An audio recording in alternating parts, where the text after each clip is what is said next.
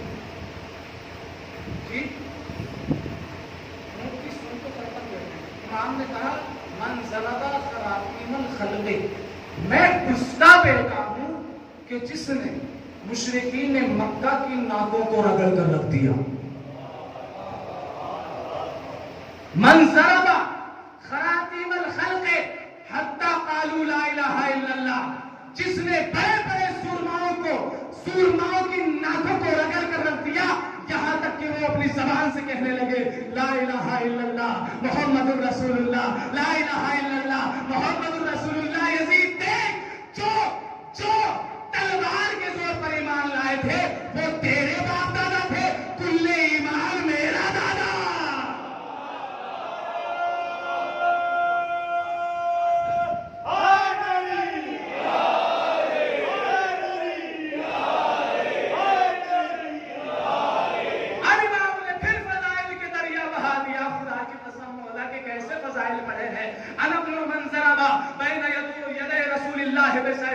میں اس کا بیٹا ہوں کہ جس نے رسول کی حفاظت دو تلواروں سے کی. میں اس کا بیٹا ہوں بتانا پہ ہے جس نے دو نیزوں سے جنگ کی. وہاجر الہجرتین، جس نے دو ہجرتیں کی. وبایع البیعتین، جس نے دو بیعت کی. وقاتل ببدر وحنین، میں اس کا بیٹا ہوں جو بدر کا فاتح ہے، جو حنین کا فاتح ہے. وَلَمْ يَكْفُرْ بِاللَّهِ بِطَرَفَتْ عَيْنٍ، میں اس کا بیٹا ہوں کہ جس نے پلک جھپکنے کے برابر بھی کفر اختیار نہ کیا، کفر اختیار نہ کیا. میں اس کا بیٹا ہوں. خدا کی قسم پھر فضائل کے دریا بہا دیے امام سید سجاد نے. میں کس کا بیٹا ہوں؟ کون ہے علی؟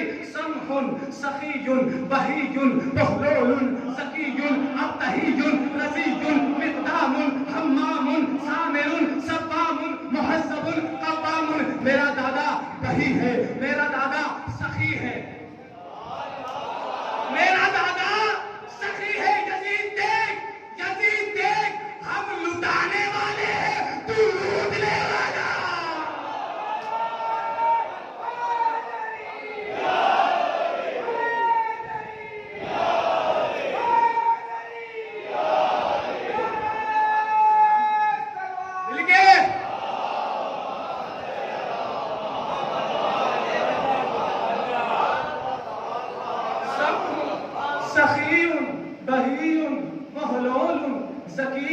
مقدام صفام، میں اس کا بیٹا ہوں جو مہذب ہے. میں اس کا بیٹا ہوں جو قوام ہے. مقاتل الاسلام ومفرق الاحزاب، میں اس کا بیٹا ہوں کہ جس نے میدان جنگ میں لشکر کو میدان سے بھاگنے پر مجبور کر دیا. مقاتل الاسلام.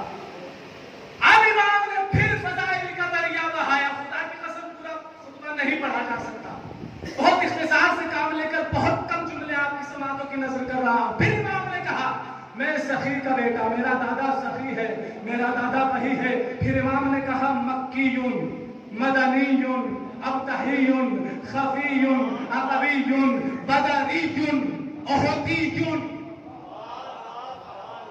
احدی بدر کا فاتح میرا دادا، احد کا فاتح میرا دادا. یزید دیکھ، جو احد کا فاتح ہے وہ میرا دادا ہے. جو میدان احد سے میدان چھوڑ کے بھاگ رہے تھے وہ تیرے باپ دادا. مل گئے.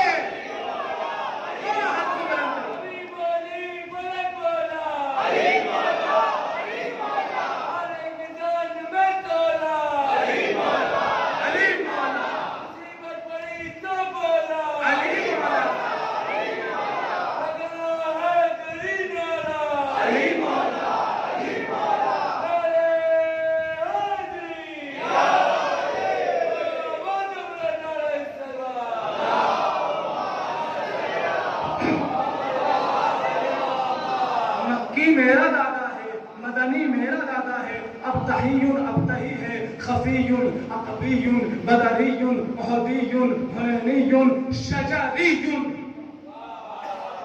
توجہ جھانسی والے، شجری شجرے والا میرا دادا، شجرے والا میرا دادا. یزید دیکھ، تیرے دربار میں کھڑا ہو کر میں تیرے ہی دربار میں اپنا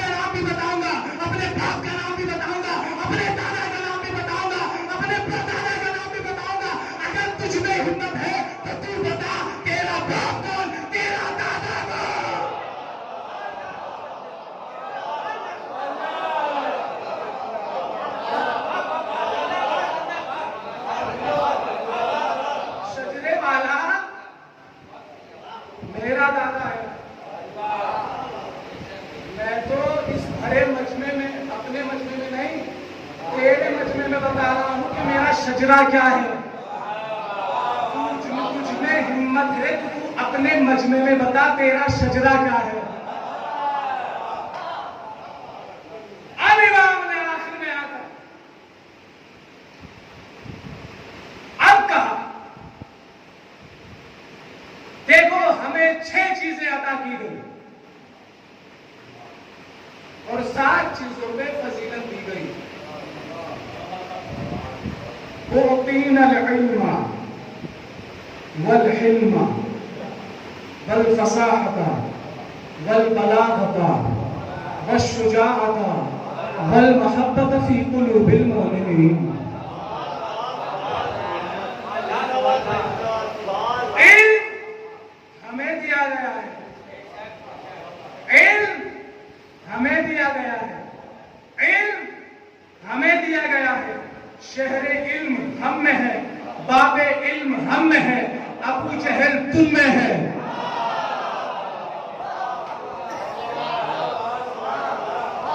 علم ہمیں دیا گیا ہے. اعطینا الفصاحة والبلاغة، توجہ، فصاحت و بلاغت ہمیں دی گئی ہے. اعطینا الشجاعة، شجاعت ہمیں دی گئی ہے. شجاعت ہمیں دی گئی ہے. امام یزید سے کہہ رہے ہیں کہ یزید دیکھ شجاعت ہمیں دی گئی ہے. شجاع ہمارے گھرانے میں ہوتے ہیں، بزدل تیرے گھرانے میں ہوتے ہیں. نہیں توجہ کی آپ نے؟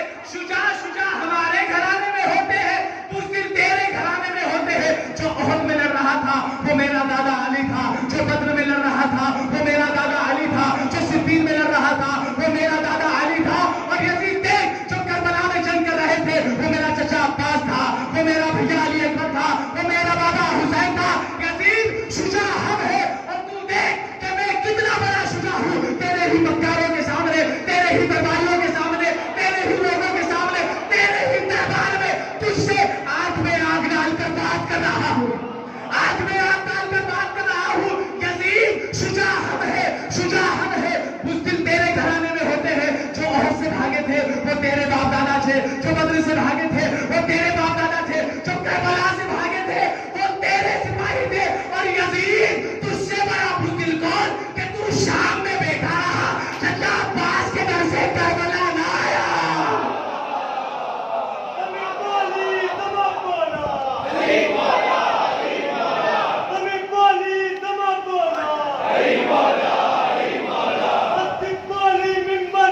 مل کے ہے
اور خدا کی قسم ایک جملہ سب کرنے جا رہا ہوں، اہل علم کا مجمع ہے.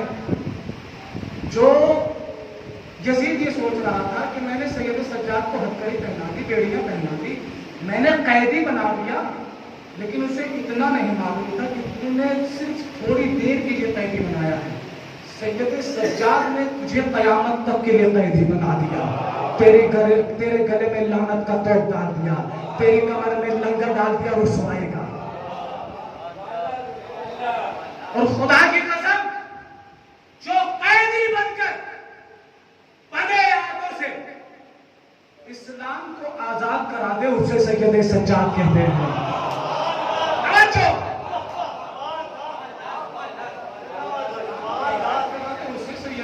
آپ کہہ رہے ہیں وقتین الشجاعت بس آخری کو تھی بل محبت فی قلوب المؤمنین،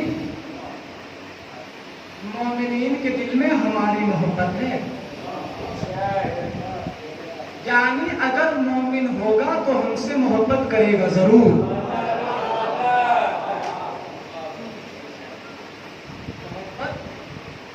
مومنین کے دل میں ہماری محبت.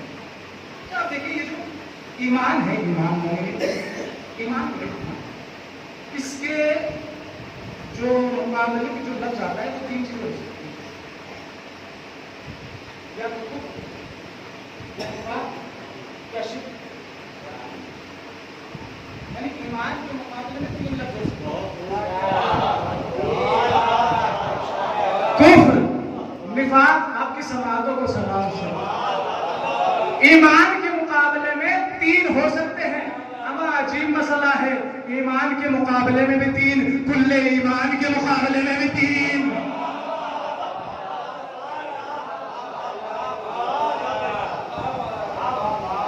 اب امام نے کہا وَفُضِّلْنَا بِالسَّبْعِ، 6 چیزیں عطا کی گئی، 7 چیزیں اس لیے کہ جن پر ہمیں فضیلت دی گئی. وہ کون کون سی چیزیں ہیں؟ مختار، مختار ہم میں سے. پھر کہا وَمِنَّ الصِّدِّيقِ، صدیق ہم میں سے ہے. صدیق ہم میں سے ہے، صدیق ہم میں سے ہے. نام کا صدیق تو کوئی بھی بنا لے، کردار کا صدیق بنا کے دکھائے. ومن صدیق ومن طیار، جعفر طیار ہم میں سے ہے. ومن اسد اللہ، اللہ کا شیر ہم میں سے ہے. ومن اسد رسول، اس کے رسول کا شیر ہم میں سے ہے. ومن سیدۃ النساء العالمین، سیدہ نساء العالمین ہم میں سے ہے. سیدہ نساء العالمین ہم میں سے ہے. سیدہ نساء العالمین. میں ہاتھوں کو جوڑ کے سوال کروں گا کہ امام اس بھرے مجمع میں یزید کے دربار میں اپنی دادی کا تذکرہ کیوں کر رہے ہیں؟ عجب نہیں سید سجاد آواز ہے کہ نادان، مجھ میں اتنی ہمت ہے کہ میں اس بھرے مجمع میں اپنی دادی کا تذکرہ کر سکوں. توجہ، مجھ میں اتنی ہمت ہے کہ میں اس بھرے مجمع میں اپنی دادی کا تذکرہ کر سکوں. اگر یزید میں ہمت ہے تو اپنی دادی کا نام لے کے بتائے، نام لے کے بتائے، نام لے کے بتائے. اما وہ کیا اپنی دادی کا نام لے گا؟ وہ کس دادی کا نام لے گا کہ جس کی چھت پر عیاشی کے جھنڈے لگے ہو؟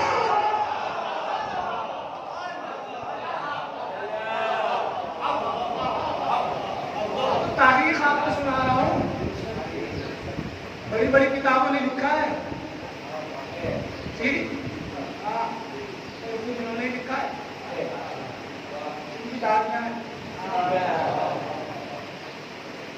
انہوں نے لکھا ہے. میں چیک کر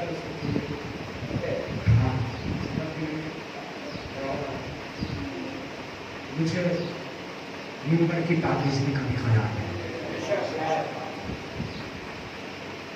وَمِنَّا سِتَّ هَٰذِهِ الْأُمَّةِ، اس امت کے 2 سبت ہم میں سے.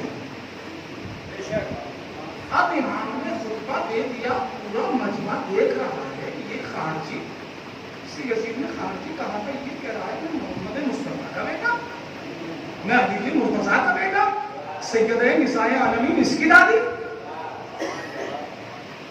اب پورا مجمع جیسے ہی یزید نے دیکھا، سارا مجمع متغیر ہو رہا ہے، منقلب ہو رہا ہے. اب یزید بوکھلا گیا. اب کہا مؤذن سے کہ مؤذن اذان دے. جی اذان دے. میں یہاں پر کہتا ہوں کہ اس وقت اذان کا وقت ہی نہیں. کیوں؟ تو کتاب میں کسی کام میں لکھا، اس لیے کہ اگر اذان کا وقت ہوتا تو یزید سے پہلے سید سجاد تو معلوم ہوتا.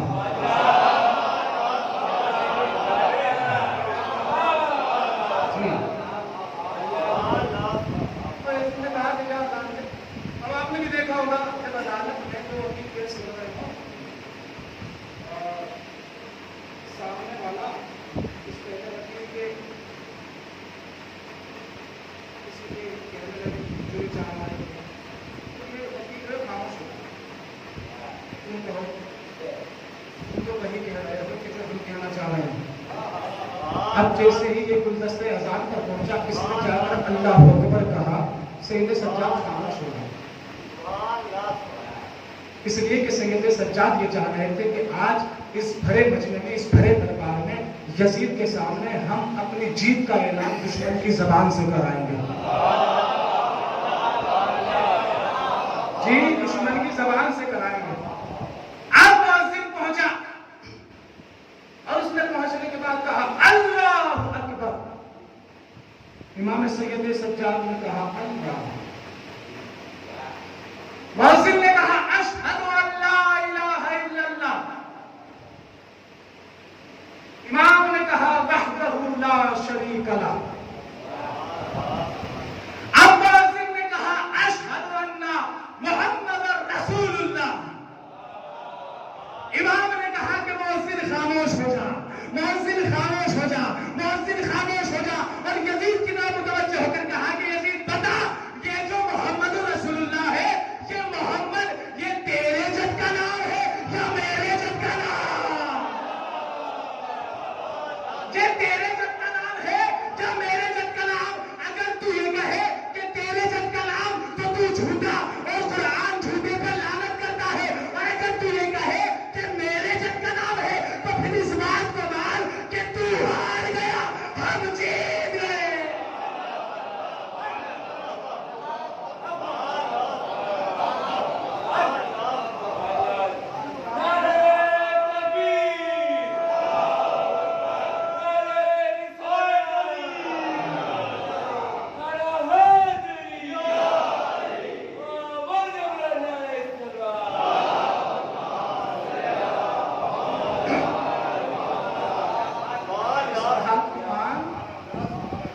کہ تو ہار گیا, ہم جیت گئے.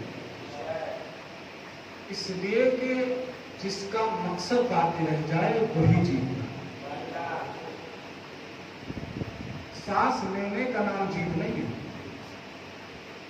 کھانے پینے کا نام جیت نہیں ہے,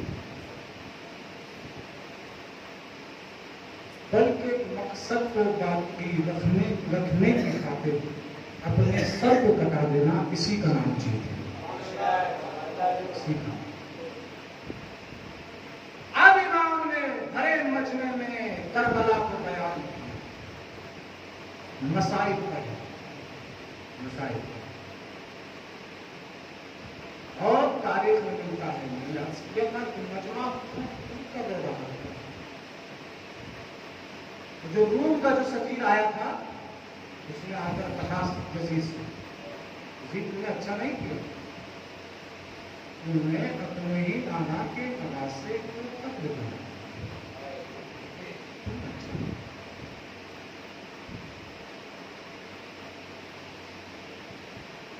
اللہ آپ کی عبادت کو میرا پڑھنا قبول ہو, آپ کا سننا ہو.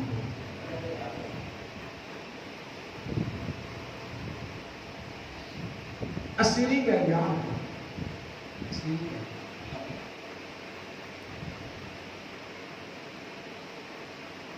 زینب اور سید سجاد کا امتحان شروع. حسین ایک بات سمجھتا, علی اکبر ایک بات, اور محمد ایک بات.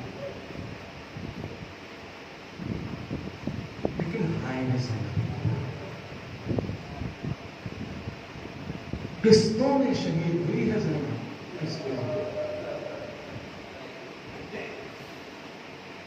کبھی شاعر بنی بات میں قتل ہوئی زینب,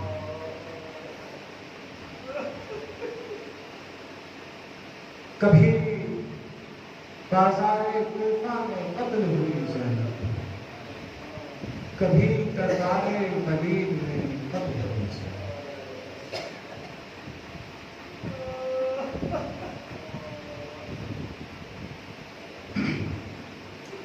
رونے کے لیے صرف یہی جملہ کافی ہے میرے عزیزو.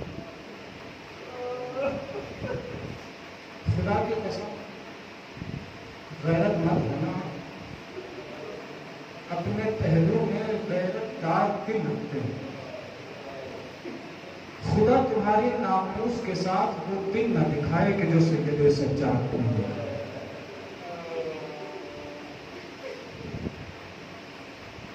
رونے کے لیے صرف یہی جملہ کافی ہے کہ زینب پہ مقنعو چادر ہے. زینب پہ مقنعو چادر ہے. میں نے پڑھ دیا، آپ نے جملہ سن لیا، لیکن یہی وہ جملہ ہے کہ جس جملے پر جناب مرزا شیرازی نے پوری مجلس تمام کرا دی. ایران میں خطیب مسائل پڑھ رہا تھا اور اس نے مسائل پڑھتے پڑھتے ایک جملہ کہا، وردت زینب علی ابن زیاد. زینب پہ مقنعو چادر ابن زیاد کے دربار میں وارد ہے. ابن زیاد کے دربار میں آپ نے بڑی آسانی سے سن لیا، لیکن جب مرزا شیرازی نے اس جملے کو سنا تو کھڑے ہوئے اور کھڑے ہونے کے بعد کہا کہ خطیب چپ ہو جا، خطیب خاموش ہو جا. ایک مرتبہ خطیب نے اپنے ہاتھوں کو جوڑنے کے بعد کہا کہ جناب کیا مجھ سے کوئی غلطی ہو گئی، کیا میں نے کچھ غلط پڑھ دیا؟ تو جناب مرزا شیرازی نے کہا کہ نہیں، تو نے کچھ غلط نہیں پڑھا، تو نے کچھ غلط، تجھ سے کوئی غلطی نہیں ہوئی، بس پہلے اس جملے کا تو حق ادا ہو جانے دے. ارے کہاں میری شہزادی زینب، ارے کہاں شرابیوں کا ہجوم. جزاک اللہ، جزاک اللہ. خدا آپ کو کوئی غم نہ دے سوائے غم مظلوم کربلا کے. اپنی آوازوں کو اپنی سینوں سے آزاد کرو، اپنی سینوں سے آزاد کرنا، اس لیے کہ یہ آوازیں کسی بیوی کو بہت پسند ہے. یہ آنسو تمہارے، یہ آنسو کوئی بیوی ہے کہ جو اسی فرش عزا پر موجود ہے، ہاتھوں میں رومال لیے ہے کہ اے حسین کے عزاداروں، آؤ اپنے آنسوؤں کا نذرانہ اس رومال میں دے دو تاکہ میں حسین کے زخموں کا مرہم بنا سکوں، مرہم بنا سکوں. سنو گے عزادار، حسین کو اپنی ناموس کا کتنا خیال ہے، کتنا خیال ہے.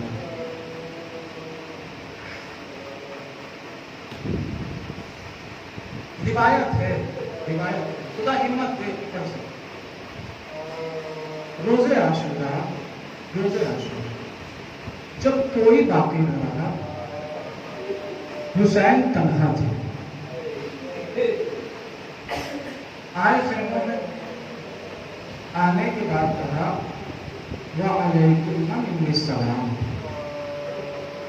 اے بیبیو تم پر میرا آخری سلام، ام کلثوم میرا آخری سلام. احساس کیجئے گا، خدا کی قسم صرف احساس کیجئے گا.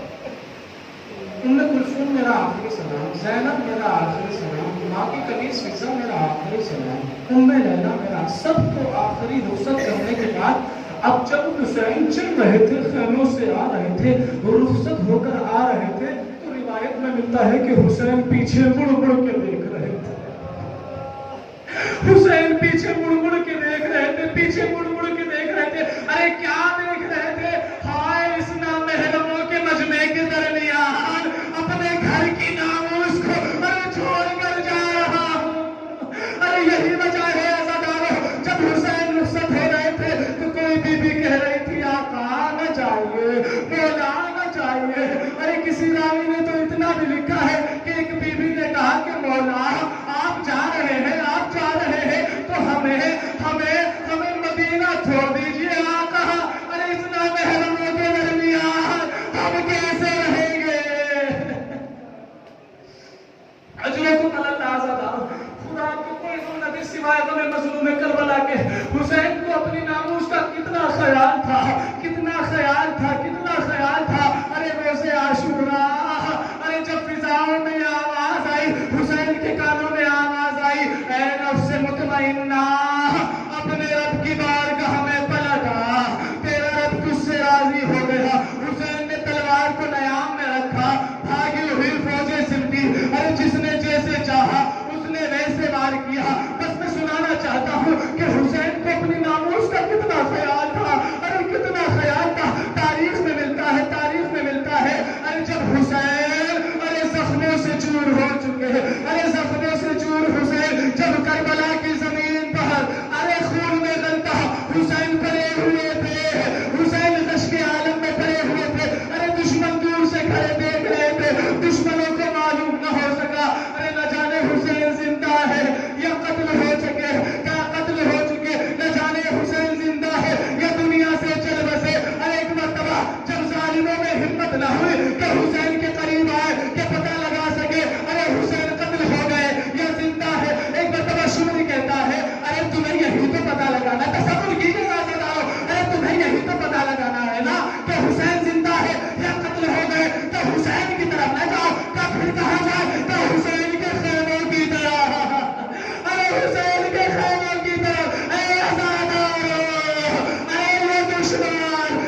اجازت ہے بس آخری جملہ مصاحب کا اور مجلس تمام ہو جائے گی. ارے ہائے نے شام غریبہ